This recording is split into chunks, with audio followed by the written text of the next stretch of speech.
திண்டுக்கல் நாடாளுமன்ற தொகுதியில் அதிமுக கூட்டணி கட்சி சார்பில் போட்டியிடும் SDPI கட்சி வேட்பாளர் முகமது முபாரக் வெள்ளோடு, நரசிங்கபுரம், சிறுநாயக்கன்பட்டி, நல்லாம்பட்டி உள்ளிட்ட இடங்களில் பிரச்சாரம் மேற்கொண்டார். நல்லாம்பட்டி கிராமத்தில் பிரச்சாரம் மேற்கொண்ட போது நலிவடைந்த திண்டுக்கல் பூட்டு தொழிலை மேம்படுத்த நடவடிக்கை எடுக்கப்படும் என்று வாக்குறுதி அளித்தார். பூட்டு தொழில் என்பது இப்பொழுது நலிவடைந்து கொண்டிருக்கிறது என்பதை அறிந்து என்னுடைய தேர்தல் வாக்குறுதியில பூட்டு தொழிலை மேம்படுத்துவதற்காக வேண்டி அதனை இங்கே தயார் செய்யப்படுகிற பூட்டை தமிழக அரசாங்கமே வாங்குவதற்காக வேண்டி அவர்களே நேரடியாக கொள்முதல் செய்வதற்காக வேண்டிய திட்டங்களை நான் வடிவமைத்து தருவேன் என்பதாக நான் வாக்குறுதி அளித்திருக்கிறேன்.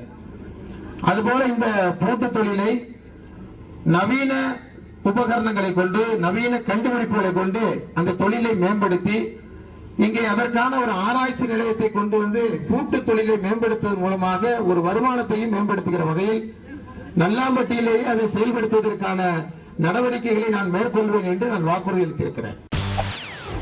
செய்திகளை உடனுக்குடன் தெரிந்து கொள்ள உடனே சப்ஸ்கிரைப் பண்ணுங்க.